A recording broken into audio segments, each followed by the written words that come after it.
Muy buenos días, estimados estudiantes. Vamos a dar inicio a nuestra clase correspondiente a hoy, 30 de septiembre. Tal como habíamos indicado, nuestra clase la estamos grabando por si existe algún estudiante que por diversas circunstancias no pueda asistir a la misma. ¿Ya? Bien, y como habíamos indicado, ahora vamos a ver un aspecto un poco más práctico relacionado a lo que significa el manejo del presupuesto. El manejo del presupuesto tiene una estrecha relación con la planificación, como han podido ver en nuestros anteriores cursos, es decir, si tienes un plan, tienes que tener un presupuesto. Y sobre esa base es que vamos a hablar ahora precisamente, ¿no? Bien, entonces lo que podemos indicar que el presupuesto público desde el punto de vista conceptual es un instrumento de política fiscal que refleja los ingresos y gastos del Estado y determina la asignación de recursos para la ejecución de las políticas públicas, cumplimiento de objetivo y metas establecidas en el POA y en los planes de desarrollo, ¿no? Es decir, en realidad, lo que podemos ver es que tenemos técnicas mediante las cuales vamos a establecer cómo se van a construir los planes, cómo vamos a construir la planificación en función a los objetivos que deseamos alcanzar a lo largo del tiempo.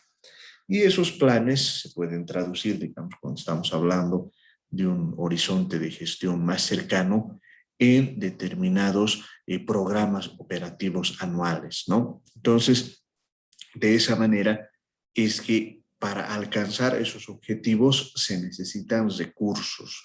Estos recursos pueden ser humanos o pueden ser recursos materiales. Entonces, sobre esa base es que podemos establecer la cantidad de esos recursos que vamos a necesitar para alcanzar los objetivos que estamos planeando dentro de las estructuras que hemos diseñado.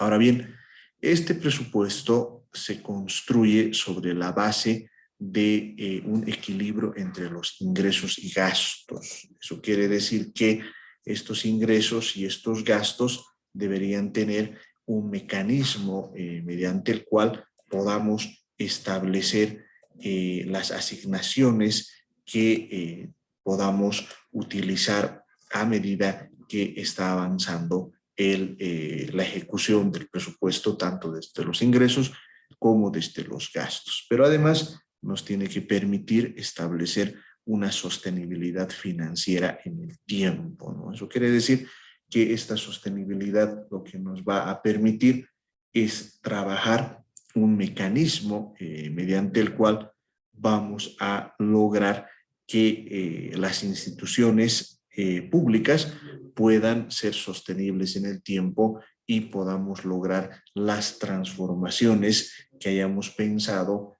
para que funcione todo el mecanismo de trabajo de las distintas entidades públicas, ¿no? Ahora bien, ¿qué es un presupuesto institucional?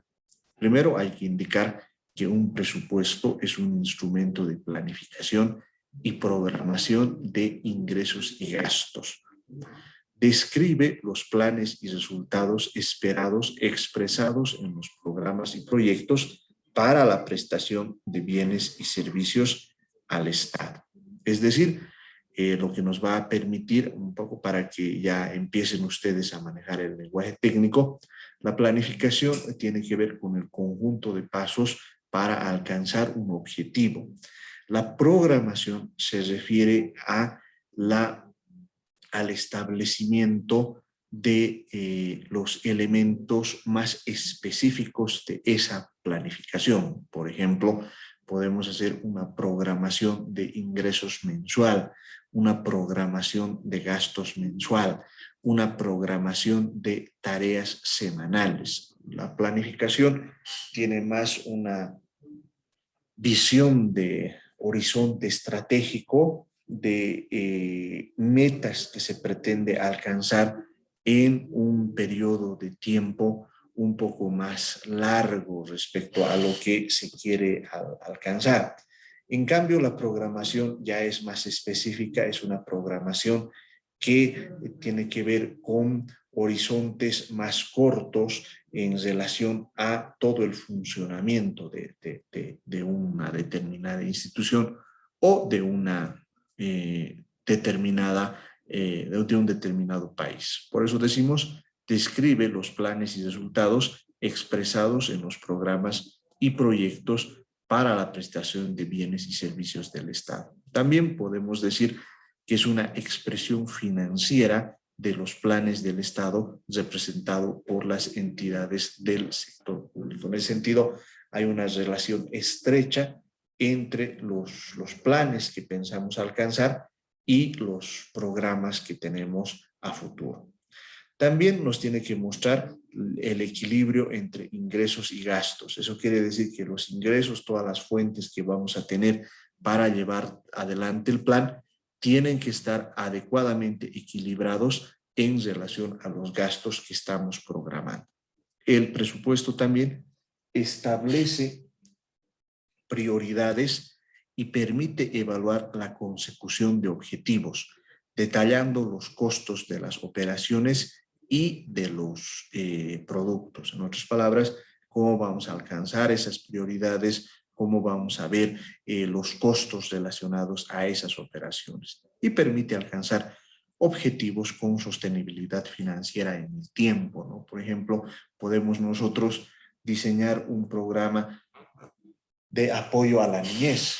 Para que este programa de apoyo a la niñez funcione, es necesario que podamos dotar de los recursos. Por ejemplo, vamos a contratar a un personal que se va a encargar de realizar los estudios sociales, las evaluaciones relacionadas al trabajo social.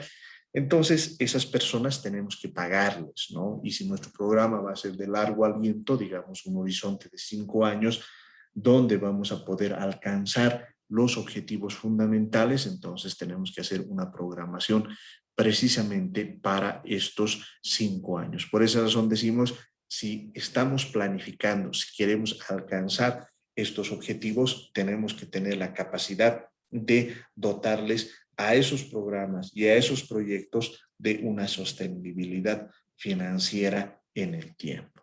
A ver, ¿cuáles son las características principales del presupuesto público? Por un lado, tiene que haber un equilibrio entre ingresos y gastos, como hemos visto.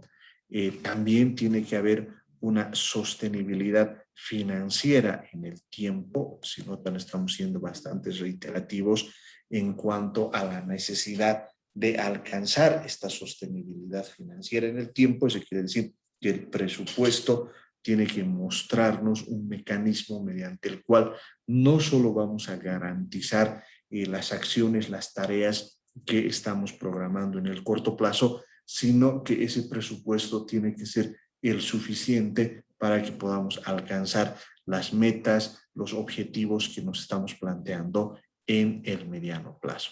Ahora bien, hay algunos principios que sostienen al presupuesto. Por un lado está el principio de equilibrio, que nos quiere decir que tiene que haber un equilibrio entre ingresos y gastos. La sostenibilidad, eso quiere decir que no solo se tiene que trabajar en términos de que el presupuesto solo alcance para una gestión, sino especialmente en un horizonte intertemporal, en un horizonte de más largo plazo, podamos trabajar en equilibrios que hablen de 1 o 2 años. Por otro lado, tiene que haber un principio, tiene que haber un alcance de universalidad. Eso quiere decir que debe ser accesible a todos, debe ser transparente. ¿Por qué razón? Porque un presupuesto de estas características lo que nos permite es también rendir cuentas a la población. No debemos olvidar que en el caso del sector público, todas las acciones que realizamos están referidas al manejo de recursos de la gente. Y como son recursos de la gente, es muy importante que se manejen sobre los principios de transparencia para que toda la gente sepa cómo se están administrando esos recursos. También es importante que el presupuesto sea flexible. Eso quiere decir que no se tiene que convertir en una atadura, no tiene que convertirse en un mecanismo que impida que la gente, que impida que el momento de llevar adelante, de ejecutar estos presupuestos, se convierta en un chaleco de fuerza que impida realizar los cambios para garantizar un mejor funcionamiento del presupuesto. En ese sentido, como instrumento de política fiscal, y tal como habíamos indicado, si bien la planificación es integral y hay una diferencia clara con la política económica, en el sentido de que la política económica en todo caso induce a los agentes a determinados comportamientos, esta política fiscal determina la asignación de recursos públicos para el cumplimiento de objetivos y metas establecidos en el POA, los planes de desarrollo, el Plan General de Desarrollo para la ejecución de políticas públicas a través de programas y proyectos, ¿no? Aquí hay un término importante que también lo habíamos analizado, pero simplemente para recordar, las políticas públicas hacen referencia a la resolución de problemas específicos del desarrollo. Eso quiere decir que, por ejemplo, va a haber una política pública para el tema del saneamiento básico, va a haber una política pública para incrementar la producción de trigo. Es decir, todas estas políticas públicas tienen la característica de que resuelven problemas centrales, problemas que la gente ha identificado como necesarios para el funcionamiento de la economía. En ese sentido es que podemos entender la política pública, ¿no? Ahora bien, en el caso boliviano, lo que tenemos que entender es que hay una relación con otros sistemas previstos por la ley 1178. La ley 1178 es la ley del sistema de administración y control, ¿no? Esa ley es una ley elaborada en la década de los 90, pero que ha ido persistiendo a lo largo del tiempo porque precisamente muestra una visión holística en relación a cómo funciona todo el aparato público, ¿no? Entonces, parte de esta ley que establece 8 sistemas para el funcionamiento del Estado boliviano está el sistema de presupuesto, ¿no? Ahora bien, se relaciona con otros sistemas, por ejemplo, con el Sistema Nacional de Planificación Integral del Estado, que es lo que vamos a ver en nuestro siguiente módulo, como específicamente en el caso boliviano nos relacionamos con, perdón, con los mecanismos de planificación integral del Estado. ¿A través de qué? A través de la definición de objetivos, políticas, programas y proyectos. Es decir, la ley 777 nos establece el marco general sobre el cual vamos a construir las políticas, los programas y los proyectos. Entonces, esas políticas, esos programas y esos proyectos lo que van a necesitar es una fuente de financiamiento y ahí es donde entra el presupuesto. Se relaciona con el Sistema Nacional de Inversión Pública porque los proyectos de inversión pública, por ejemplo, las carreteras, las escuelas, los hospitales, necesitan un tipo de financiamiento. Entonces, ahí es donde entra el sistema de presupuesto.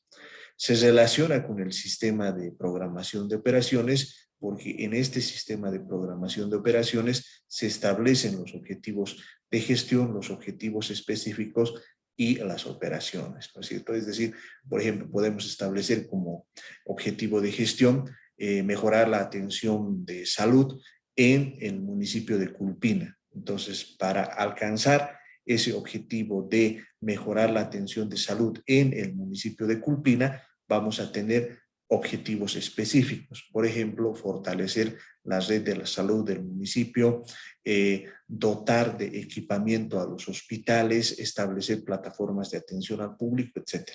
Ahora, para cada uno de esos objetivos específicos vamos a tener operaciones que nos van a permitir alcanzar esos objetivos específicos. Por ejemplo, para fortalecer la red de salud, una de las operaciones puede ser la construcción de un hospital de primer nivel en el barrio La Portada, por dar una idea. Entonces, mediante la construcción de ese hospital, lo que vamos a alcanzar es el objetivo de fortalecimiento de la red de salud y mediante el alcance de ese objetivo específico vamos a contribuir al alcance del objetivo de la mejora de la atención de salud en el municipio de Culpina. El sistema de presupuesto también se relaciona con el sistema de organización administrativa. ¿Por qué razón? Porque nos va a permitir establecer una estructura organizacional de cada entidad. Eso quiere decir que esa estructura organizacional es la que va a permitir que se alcancen los objetivos que se han planteado dentro del proceso de planificación. Se relaciona también con el sistema de administración de personal porque hay una planilla presupuestaria para programar y efectuar los pagos de salarios. No tienen que olvidar que todos estos proyectos son establecidos, son definidos sobre la base de determinaciones en relación a lo que significa la cantidad de personal que se requiere para alcanzar los objetivos que nos estamos planteando. También se relaciona con el sistema de administración de bienes y servicios. Este sistema es el que permite realizar la programación de las compras que tienen que realizar las distintas entidades públicas. No deben olvidar que para ello tienen que aplicar el Decreto Supremo 181 o, si se trata de contratación directa, hacerlo sobre las normas específicas, ¿no? Entonces, sobre esa base es que se establece un mecanismo de adquisición de bienes y servicios que tiene que ver con el sistema de presupuesto, ¿no? También se relaciona con el sistema de tesorería y crédito público porque se tiene que hacer la programación de pagos en función del flujo de caja y de las asignaciones aprobadas, así como por los límites máximos de endeudamiento. No deben olvidar que si bien los ingresos, la fuente principal de los ingresos de los estados corresponde a los impuestos, también se tiene acceso al endeudamiento público. ¿Qué quiere decir el endeudamiento público? Quiere decir que para financiar todas las operaciones que se está haciendo dentro del proceso de planificación en el marco del Sistema Nacional de Planificación Integral del Estado, puede ser que esos recursos que estamos obteniendo vía impuestos no sean suficientes para financiar todas las actividades del Estado, para financiar todas las acciones que queremos hacer para que podamos alcanzar los objetivos que nos estamos planteando. Cuando eso ocurre, lo normal es que acudamos al endeudamiento externo. Este endeudamiento externo o interno se constituye en recursos adicionales para que se puedan alcanzar los objetivos que nos estamos planteando. Ahora, eso del endeudamiento, ¿por qué tiene límites? Porque no debemos olvidar que una operación de deuda no es otra cosa que traer los recursos del futuro al presente. Como se están trayendo los recursos del futuro al presente, entonces lo que va a ocurrir es que también esos recursos tienen que pagarse por un lado y por el otro lo que tenemos que hacer es alcanzar un determinado mecanismo que nos permita también pagar una determinada reposición de recursos vía lo que se conoce como el pago de intereses. Es decir, hay un costo que se tiene en relación a la administración de esos recursos y es algo que se tiene que tomar en cuenta para lo que significa el endeudamiento externo o interno en el caso de la administración de estos recursos. También se relaciona con el sistema de contabilidad integrada porque se tiene que hacer el registro de las transacciones que se están efectuando para ejecutar este presupuesto. Y también se relaciona con el sistema de control gubernamental para que se pueda, esto está a cargo de la Contraloría General del Estado, para que se pueda medir el grado de cumplimiento de los objetivos de gestión, la transparencia, la eficiencia, la economía y la eficacia, ¿no? Como habíamos visto en nuestras primeras clases, este grado de cumplimiento de los objetivos de gestión tiene que ver fundamentalmente si estamos programando, si estamos planificando alcanzar determinados objetivos. Por ejemplo, nuestro objetivo puede ser dotar de una red de agua potable al municipio de Incahuasi, ¿no es cierto? Entonces, si estamos hablando de dotar y de tener el acceso al 100% para toda la población, entonces lo que vamos a hacer es medir si estamos teniendo o no la capacidad para alcanzar esos objetivos de gestión. Y también lo que nos va a permitir también ver es si estamos siendo transparentes o no en relación al manejo de esos recursos. La eficiencia, si estamos siendo capaces de alcanzar ese objetivo al mínimo costo posible. La economía, si hemos asignado los recursos de la mejor manera posible, y la eficacia en términos de si estamos siendo capaces de atender a la población, si estamos solucionando efectivamente los problemas que han motivado que nosotros podamos seguir ese camino en términos de alcanzar los objetivos que nos estamos planteando. Ahora bien, ¿cómo es que se articula la planificación y el presupuesto? Como habíamos indicado, el presupuesto no es otra cosa que la contracara financiera del plan. Si el plan está estableciendo un determinado mecanismo para resolver los problemas más urgentes de la población en términos de empleo, en términos de lo que significa, por ejemplo, el desarrollo productivo, la distribución de los recursos, etcétera. Entonces, ese proceso de planificación tiene que tener una contracara presupuestaria, es decir, un determinado presupuesto que va a permitir alcanzar esos objetivos que estamos planificando. Por eso decimos, si por un lado tenemos un plan, tenemos que tener también un determinado presupuesto que nos permita alcanzar esos objetivos que estamos planeando, ¿no? Ahora, en el mediano plazo, lo que tenemos en Bolivia es el Plan de Desarrollo Económico y Social. Este Plan de Desarrollo Económico y Social va a tener un horizonte de 5 años, ¿no? También podemos tener, a medida que vamos descendiendo, ya sea territorialmente o en términos del horizonte de planificación, en términos temporales, por darles una idea, ¿no? El Plan de Desarrollo Económico y Social nos va a dar la visión país, nos va a decir qué queremos construir en el mediano plazo a partir de la resolución de los grandes problemas que estamos planteando para el país. Por ejemplo, alcanzar un horizonte de industrialización, reducir la tasa de desempleo, eliminar totalmente la pobreza extrema, dotar de vivienda a toda la población boliviana, etcétera, etcétera, etcétera, ¿no? Y sobre esa base, sobre ese plan de desarrollo económico y social, es que se van a construir los planes sectoriales y planes territoriales de desarrollo.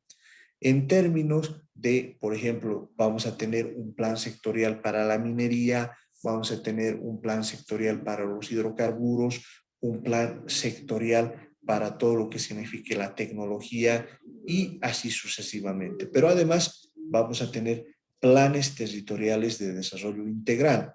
¿Qué van a ser estos planes territoriales de desarrollo integral? Tienen que ver con cómo vamos a establecer un horizonte estratégico para que funcione o marche el territorio, ¿no? En otras palabras, cómo vamos a conseguir que el municipio de La Paz se desarrolle, cómo vamos a conseguir que el departamento de La Paz se desarrolle. Y también van a estar los planes estratégicos ministeriales, ¿no? Esos planes estratégicos, por ejemplo, del Ministerio de Economía, del Ministerio de Minería, del Ministerio de Desarrollo Agrícola, etcétera. Ahora, evidentemente, pueden existir áreas grises, ¿no? ¿Eso qué quiere decir? Que van a haber temas comunes a los planes sectoriales, a los planes territoriales en relación, por ejemplo, a los planes estratégicos ministeriales. Para ello, lo que corresponde hacer es establecer una determinada articulación entre todos estos tipos de planes, de tal manera que esa articulación lo que nos permita establecer es un mecanismo mediante el cual todos los planes van a estar adecuadamente compatibilizados, pero además cada uno va a tener su función de acuerdo a los horizontes estratégicos que podamos plantear, ¿no? Por darles una idea, si nuestro objetivo, por ejemplo, es reducir la pobreza extrema, entonces en nuestro diagnóstico hemos determinado, hemos establecido que uno de los problemas centrales por el cual la pobreza extrema es tan persistente tiene que ver, por ejemplo, con la existencia de la falta de ingresos de la población. Entonces, esta falta de ingresos tiene que resolverse de alguna manera. Entonces, para ello, lo que vamos a hacer es trabajar, por ejemplo, con el Ministerio de Desarrollo Productivo, que va a tener determinados programas para que la gente pueda mejorar sus capacidades de generación de ingresos. Por ejemplo, la construcción de pequeñas empresas. Esa construcción de pequeñas empresas tiene que articularse con el plan territorial de desarrollo. ¿Por qué? Porque esas empresas no se van a constituir en el aire, sino van a tener un determinado territorio, digamos, un determinado municipio, un determinado departamento, un determinado lugar que va a mostrarnos cómo se va a ir integrando todos estos elementos en relación al funcionamiento de la planificación específica sobre la cual vamos a trabajar cada uno de estos elementos, ¿no? Y luego también sobre esa base se van a desprender los planes estratégicos institucionales. Estos planes estratégicos institucionales lo que nos van a mostrar son las determinaciones ya específicas que van a alcanzar las distintas instituciones que van a participar dentro del horizonte de desarrollo. Estos planes estratégicos institucionales nos tienen que mostrar qué específicamente se va a hacer para alcanzar todos los objetivos que estamos planificando. Y también van a estar los planes de las empresas públicas, como en algún momento les había indicado, en el modelo económico que estamos planteando para el desarrollo del país, hay una amplia participación de las empresas públicas. Las empresas públicas se constituyen en un mecanismo mediante el cual se generan los excedentes. Estos excedentes son los que permiten articular el proceso de financiamiento tanto para la política social como para las inversiones en los sectores generadores de ingresos y empleo. Ahora, en el corto plazo, lo que tenemos son los planes operativos anuales o los POA, ¿no? Para que tengan una idea de cómo se formula todo esto. Actualmente, bueno, en realidad, durante los meses de julio y agosto se han elaborado estos planes operativos anuales y estos planes operativos anuales ya se han entregado al Ministerio de Economía y Finanzas Públicas, al Ministerio de Planificación, precisamente hasta el 15 de septiembre, y actualmente lo que están haciendo estos sectores es establecer un mecanismo mediante el cual se está consolidando todos estos planes para que puedan ser remitidos a la Asamblea Plurinacional hasta fines de octubre, ¿no? Ahora bien, el presupuesto, que es la contracara del plan, lo que nos muestra es precisamente cómo se está trabajando. Es decir, de un plan operativo anual, lo que se construye es un presupuesto institucional. Ese presupuesto institucional es el que refleja el plan operativo anual. En cuanto a los planes estratégicos institucionales y los planes de empresas públicas, lo que se construye es un presupuesto plurianual institucional para un horizonte de 5 años, ¿no?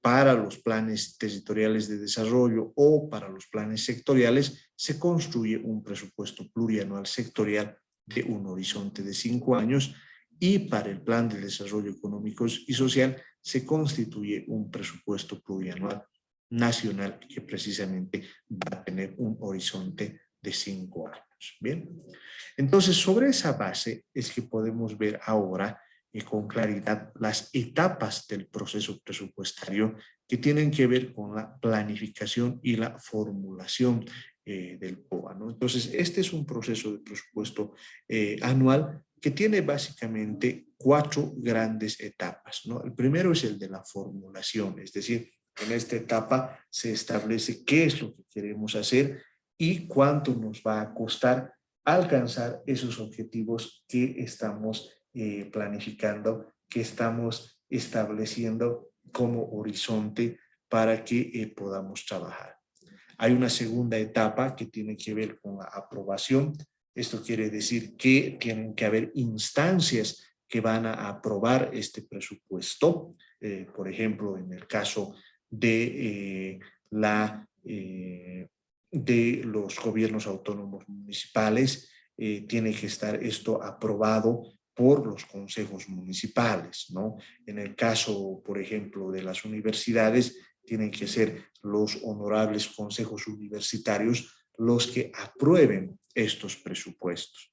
Una tercera etapa es una etapa ya de ejecución. Esta ejecución tiene que ver con ya teniendo los recursos, entonces ponernos manos a la obra para ejecutar las distintas modalidades que tienen que ver con, por ejemplo, la inversión pública o la ejecución de programas sociales. Por darles una idea, si dentro de nuestro presupuesto está el pago del bono Juancito Pinto, entonces tienen que llevar adelante todas las acciones para que ese beneficio llegue a los distintos estudiantes, ¿no?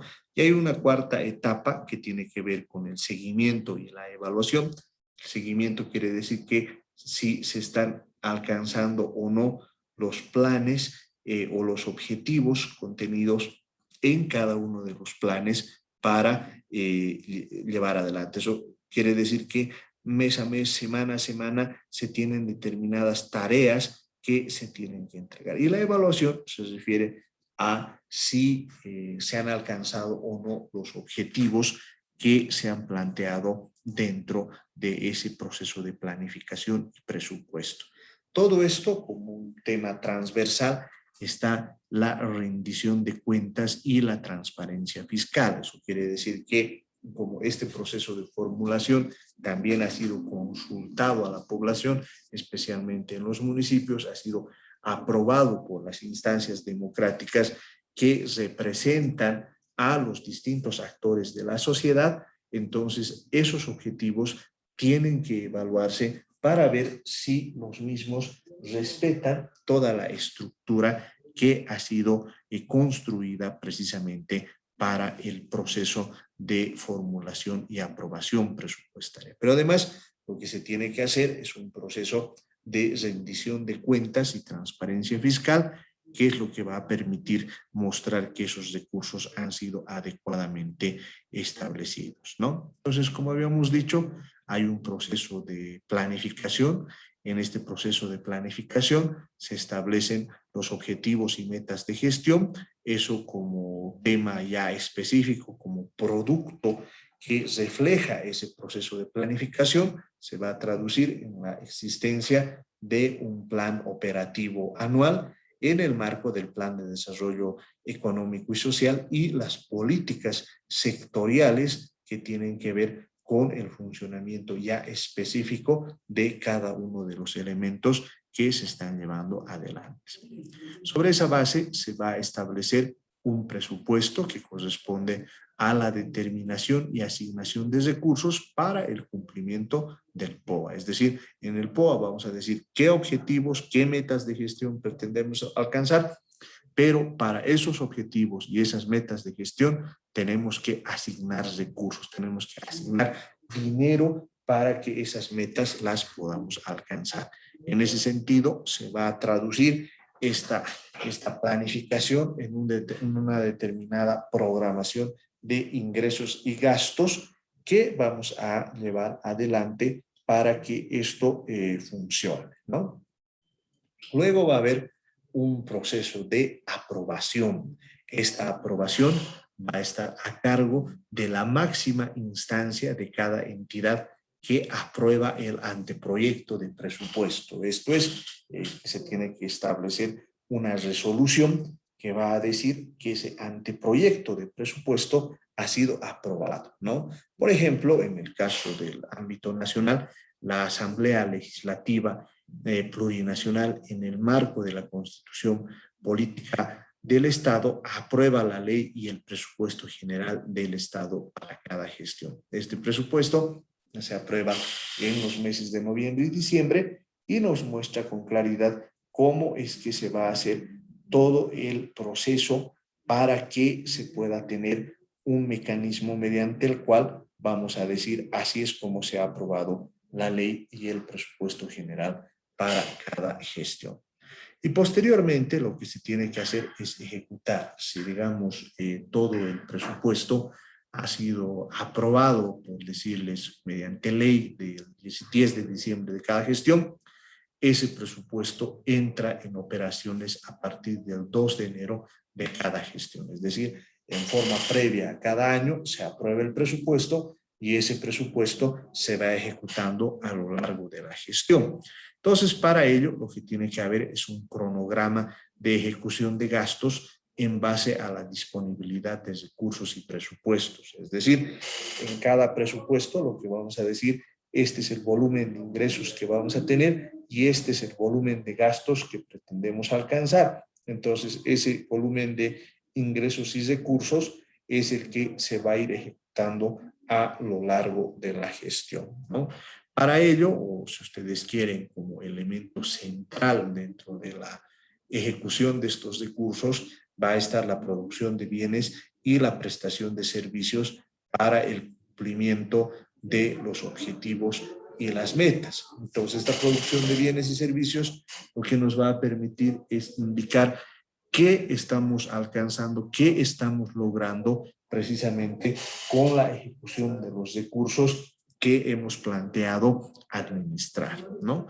Y luego, finalmente, o bueno, dentro del esquema que estamos trabajando, está el tema del seguimiento y la evaluación. Eso, por la norma, indica que la máxima autoridad ejecutiva de cada entidad es responsable de la ejecución, destino y obtención de resultados. Es decir, todo este mecanismo lo que nos permite es contar con un presupuesto, pero con la ejecución de ese presupuesto lo que tenemos que tener es unos determinados resultados que vamos a alcanzar. Para ello, lo que se tiene que hacer es un seguimiento al cumplimiento de los objetivos y metas establecidos en el Plan Operativo Anual, en el Plan Nacional de Desarrollo y las políticas sectoriales, ¿no? Ahora bien, lo que manda la norma en el caso boliviano es que también tiene que existir un proceso de participación y control social. ¿Eso qué quiere decir? Que en el marco de la Constitución Política del Estado, las entidades deben asignar recursos para efectivizar la participación y control social.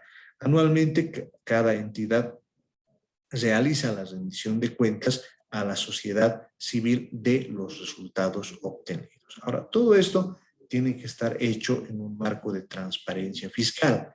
En ese sentido, las entidades del sector público deben transparentar la información sobre el uso y destino de los recursos públicos, los resultados del cumplimiento de los objetivos y metas establecidas en el corto y mediano plazo, programados en los presupuestos institucionales, utilizando instrumentos disponibles como portales informáticos, audiencias públicas y otro tipo de elementos que permitan mostrar que se está llevando adelante de la mejor manera posible todo el mecanismo mediante el cual se están usando estos recursos y se están alcanzando los objetivos que se han planificado. Ahora bien, existe responsabilidad de las entidades públicas.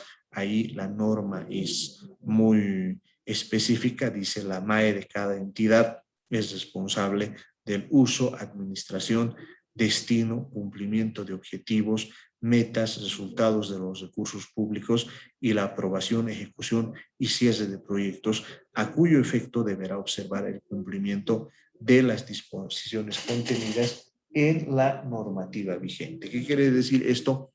Que todo lo que se hace dentro del ámbito del sector público se tiene que realizar sobre la base del uso de determinados instrumentos que tienen un carácter normativo. Eso quiere decir que son de estricto cumplimiento y en ese sentido, por ejemplo, el apoyo de los economistas que conocen toda la normativa, conocen cómo funciona cada uno de los elementos que hacen a la gestión pública, entonces eso permite que se pueda trabajar de una forma más efectiva en relación al uso de los recursos, pero fundamentalmente al alcance de los resultados que estamos proponiendo. Por ejemplo, en el caso de los municipios, lo que se hace en muchas entidades territoriales autónomas, esta definición, por ejemplo, de ETAs, entidades territoriales autónomas, es una definición técnica contenida en la ley marco de autonomías, ¿no?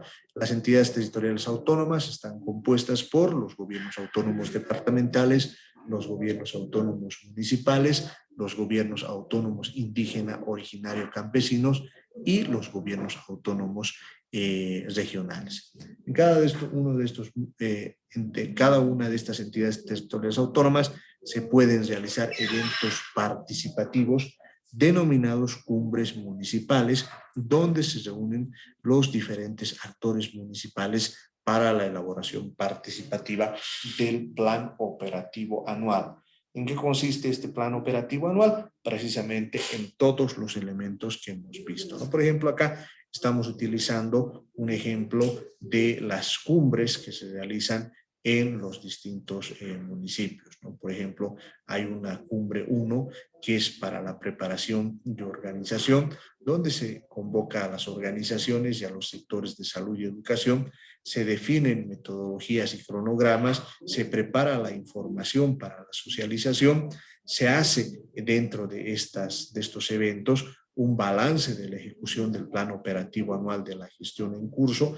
Para ello hay un informe del órgano ejecutivo, del consejo y además de los sectores de educación y salud. Se hace una capacitación sobre la priorización en el marco del plan de desarrollo municipal y el plan estratégico institucional, los formularios de demanda, porque esto es importante hacerlo, porque las instituciones no pueden hacer lo que quieran, sino hay un marco competencial. Ese marco competencial establece qué se puede y qué no se puede hacer en términos de las competencias que tienen que ver con cada una de las actividades que se puedan desarrollar. En la cumbre 2 se hace una elaboración de propuestas. Esto quiere decir que los distintos actores van a presentar determinadas propuestas que se tienen que poner a consideración de cada uno de los actores que conforman los mecanismos mediante los cuales se va a hacer el proceso de planificación operativa anual y la asignación de recursos. Para ello, lo que se tiene que ver es la disponibilidad de recursos, los techos presupuestarios, la priorización de la demanda social en términos de los proyectos para su consideración en el POA, la socialización de la oferta municipal y la demanda concertada de salud y educación. Y luego lo que se tiene que hacer es la elaboración del proyecto del POA y presupuesto. ¿Qué es lo que se hace? Se hace una presentación del proyecto del plan operativo anual y el presupuesto, el cual recoge las demandas priorizadas, la oferta municipal concertada, los gastos obligatorios y recurrentes en el marco de las competencias municipales y la visión de desarrollo, y se hace la concertación del POA y presupuesto. Entonces, Así es como se establece la estructura de planificación dentro de lo que significa la planificación en las entidades territoriales autónomas. ¿Ya? Muy bien. Hasta ahí, mis queridos alumnos, ¿alguna pregunta, alguna duda? Voy a proceder a activar los micrófonos para si ha quedado claro todos estos elementos. Adelante, por favor.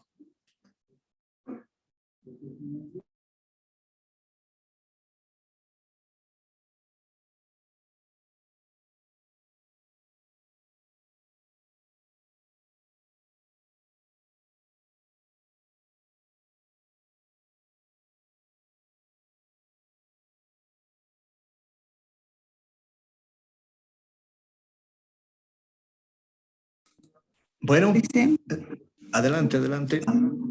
Dice este cuadro que estamos viendo es un ejemplo de cómo el modelo que tenemos que realizar en el liceo. Sí, es solo un ejemplo, ¿no? En este caso es para las entidades territoriales autónomas, ¿no? Pues hay otros ejemplos, por ejemplo, para el proceso de planificación de las universidades, las empresas públicas utilizan otro modelo, los municipios utilizan. No tienen que olvidarse que en el Estado boliviano hay 545 entidades.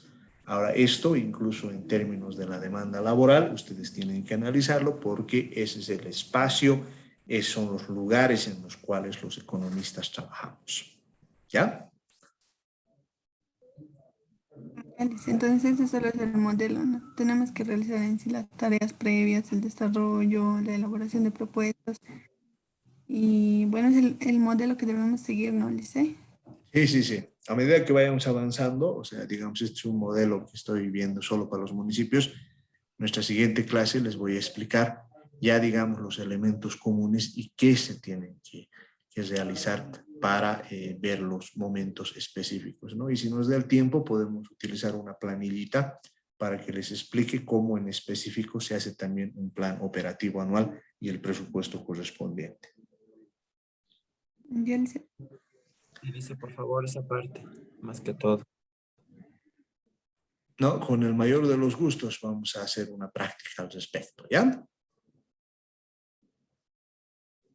Gracias, Ya, Lice, está licenciado. bien. Muy bien, mis compañeros, entonces quedaríamos acá y nos vemos el siguiente martes, por favor. Lice, el video lo vas a Muy bien. hacer, ¿no? Sí, la clase grabada y la presentación lo voy a subir a Classroom. Ya, por favor, Lice. Lito, fuerte abrazo, que tengan un buen almuerzo. Gracias, licenciado. Hasta luego. Hasta luego, Lice. Hasta luego.